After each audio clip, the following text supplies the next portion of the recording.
Hello, friends.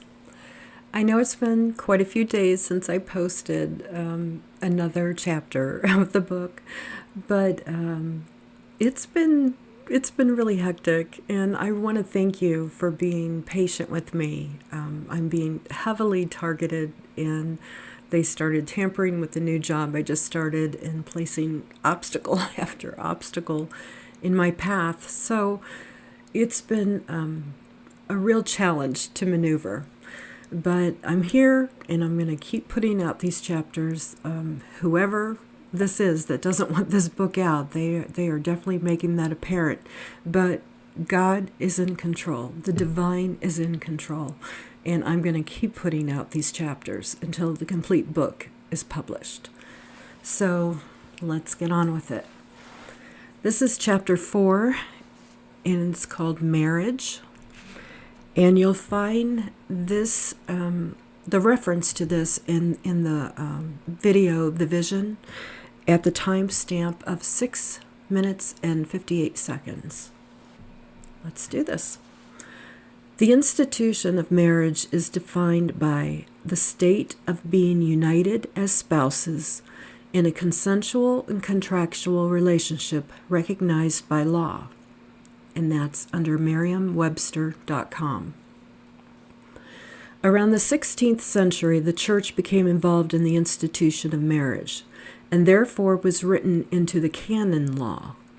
Around the 17th century, the institution of marriage required a license, and by the 19th century, this was a commonly accepted and enforced law in the United States as well as other countries. We won't even go into the absurd details of how the ceremony of marriage was defined by humanity to bind a woman to a man and become his property, or how the church decided to structure marriage and the rules attached to it. But we will discuss the effects that these distortions have had and are still having on the institution of marriage. Governmental and religious structured conventional marriages have been used as a license to control and a mechanism of manipulation. They've been used as a form of convenience, a way to achieve status, and a burden of obligation to outdated cultures and customs that create loveless marriages. It has been used as a remedy for loneliness, social acceptance, and approval. It has been disguised as a mask of pretentious smiles to the outside world while behind closed doors, bewildered with pain, emptiness, and self-imposed delusions. It has been worn as a medal of achievement and a crown of worthiness. It has been regarded as a locked-in security system, providing one or both parties with a false sense of assurance. It has become a mocked version of true union and labeled and portrayed as a social media picture-worthy marital bliss. It has become an internal compromise of settling for the monotonous, uninspired, bitter taste that mediocrity leaves in the mouth and then calling it love. It has unconsciously yet distinctively created division between the masculine and feminine energies. We've all seen it, and we've all known people who have lived it or are currently living it, whether you are willing to consciously admit it or not. Perhaps even you, yourself, have experienced this atrocity and heart-wrenching lesson in your life. If that's the case, you are not alone. This is not to say that every single marriage is defined and lived as such. However, this is to clarify that the institution of marriage in general has become distorted to an enormous proportion, and its distortion has been accepted as a normal part of life, as if it were an unspoken agreement between partners as just being part of the deal when you sign that binding contract, whether that be a physical legal contract or an unwritten contract of obligation. The word binding should be sufficient enough to illustrate the beast of burden. So then, what did marriage look like before all of this? Let's talk about that. Prior to the union of marriage in church and government, prior to the arranged marriages, prior to make-believe marriages, prior to all the description we discussed in the previous pages of marriages, marriage was defined by a divine triune. The union of masculine and feminine energies within the individuals and the divine, joined through mind, body, and soul. The divine Trinity manifested in form. Read that last statement a few more times, or perhaps listen to it a few more times because it's on YouTube now, and just let that sink into your being. How does it feel inside of you when you read it? How does your soul feel when you think about that statement? Pay attention to how your heart and body feels when you read that statement. Most of you are probably feeling an expression in your heart chakra, your chest area, and it probably feels like that expansion is radiating outward, growing and becoming lighter and lighter, connecting with all that is. The more you read it, the more you think about it, the more you feel it. Bask in that feeling, for that is what love feels like.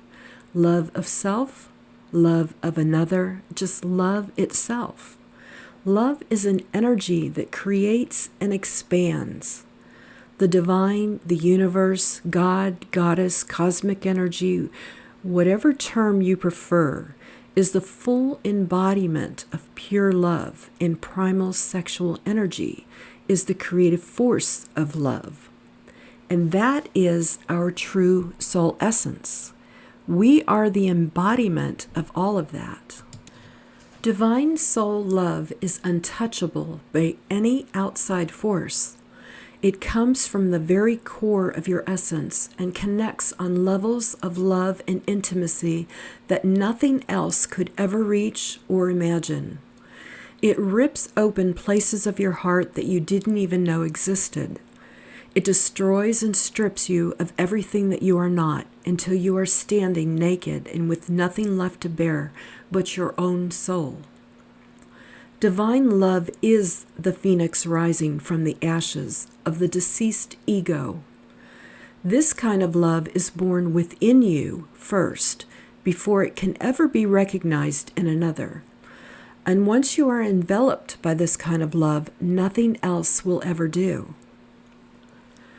Divine love is within every one of us, and until we are ready to freely fall into the deep, endless sea of nothingness, obliterated into a beautiful, raw surrender, save our courage and trust that we will emerge from the delusions and illusions of our false sense of identity and into the essence of our soul. If not, then we will continue to settle for the monotonous, uninspired, bitter taste that mediocrity leaves in the mouth and call it love. But fear not, for that outdated identity crisis is on a very short, tattered leash now that it is unraveling in a most lovely way. Marriage will no longer need approval of any government, society, or persons. It will be entered into through personal liberation and freedom within, and through the harmonious energetic flow of union. Marriage without soul union will no longer be desired or sought after or forcefully attained. The evolution of the human race is moving into a higher state of consciousness that is causing the expansion of the heart center, chakra, to crack wide open, and this expansion of the higher heart is illuminating the path into thyself, thy higher self. This is an inevitable progression of removing the veil of deception. We see this already taking place with many souls who are incarnated on earth at this time. The dysfunctional barriers that have been long erected by societal standards, cultures, and traditions are being broken and vanquished as we evolve. The truth can no longer be hidden. Everything is being exposed to the light, and the institution of marriage, as previously constructed, is just another piece of the whole that is evolving. This concludes part 4 of the book, A Necessary Chaos. The next video, we'll be talking about what the new earth marriage will look like. So I'm sending you all lots of love, lots of light, and a lot of activation energy.